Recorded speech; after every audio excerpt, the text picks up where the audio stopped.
Hello, আমি দেবপ্রসাদ। আজ আমি বলবো ট্রেনের রিজার্ভেশন ও জেনারেল কামরা প্ল্যাটফর্মের কোন জায়গায় পড়বে এবং সেটা আপনার নিজের স্মার্টফোন থেকে কীভাবে দেখবেন সেটা নিয়ে। প্রথমে আপনারা হোয়ার ইজ মাই ট্রেন এই অ্যাপটি খুলবেন। যদি আপনার ফোনে where is my train app না থাকে তাহলে গুগল প্লে স্টোর থেকে ইনস্টল করে নেবেন। ইনস্টল করে নেওয়ার পর এখানে দেখুন ফাইন্ড ট্রেনসের নিচে আছে train number or train name, এটাতে ক্লিক করবেন। ক্লিক করে ট্রেনের নাম্বার দেবেন। এখানে ট্রেনের নাম্বার দিলে সবথেকে ভালো সার্চ করা যায়।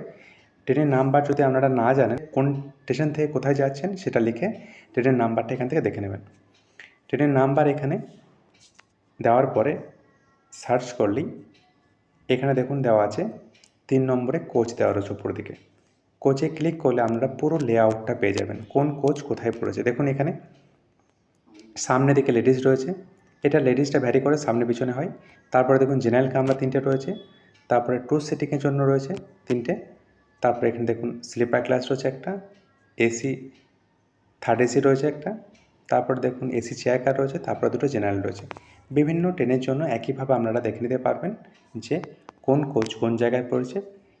অনেক সময় বড় স্টেশনগুলোতে শো করা থাকে যে এখানে কোন কোচ পড়বে, কিন্তু ছোটো স্টেশনগুলোতে সাধারণত এগুলো দেওয়া থাকে না। তাই আমরা সেই স্টেশনের জন্য আগে থেকে যদি অ্যাপে দেখে নেন তাহলে আপনাদের সুবিধা হবে, সামনে পিছনে বা মাঝে সেরকমভাবে আপনারা দাঁড়িয়ে যাবেন।